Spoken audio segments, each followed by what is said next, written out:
వీడి పేరు సాకిబ్ నాచర్. వీడి వయసు 67 సంవత్సరాలు. వీడు ముంబై పేలుళ్ళు ఏది దావుద్ ఇబ్రహీం కాలంలో చోటా సకీల్ లాంటి ఈ వెధవలు ఉన్నారు కదా, వీళ్ళు చేసినటువంటి దాడి ముంబై పేలుల్లో కూడా వీడు నిందితుడిగా ఉంటే వీడు ఆధారాలతో సహా దొరికితే 10 సంవత్సరాలు జైలు శిక్ష విధించి వదిలేశారు వాడిని.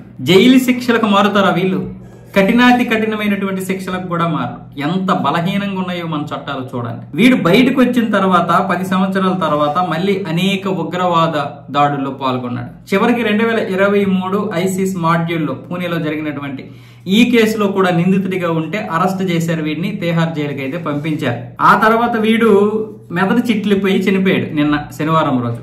అంతేగాని మన చట్టాలు వీడిని చంపలేకపోయాయి. మొత్తం అన్ని ఉగ్రదాడులకి కూడా ఈ సాకిబ్ గాడు ఉన్నాడు, అంటే నిందితుడిగా ఉన్నాడు. వాళ్ళకి అన్ని కావాల్సినటువంటి అన్ని సౌకర్యాలు కల్పిస్తూ ఉంటాడు. ఇలాంటి వాడు ఒక నిందితుడిగా ఉన్నాడని తెలియడమే కాకుండా వీడు ఒక ఉగ్రవాద సంస్థలో కూడా పనిచేశాడు. వీడు మిగతా అన్ని ఉగ్రవాద సంస్థలకి పనిచేస్తాడు, కానీ మన దేశంలో పుట్టినటువంటి student Islamic movement of India అనే ఒక ఉగ్రవాద సంస్థ మన ఇండియాలో పుట్టింది కదా, దాంట్లో కూడా పనిచేశాడు వీడు. అది నిషిద్ధం చేశారు అనుకోండి మన దీంట్లో, దాన్ని క్లోజ్ చేశారు.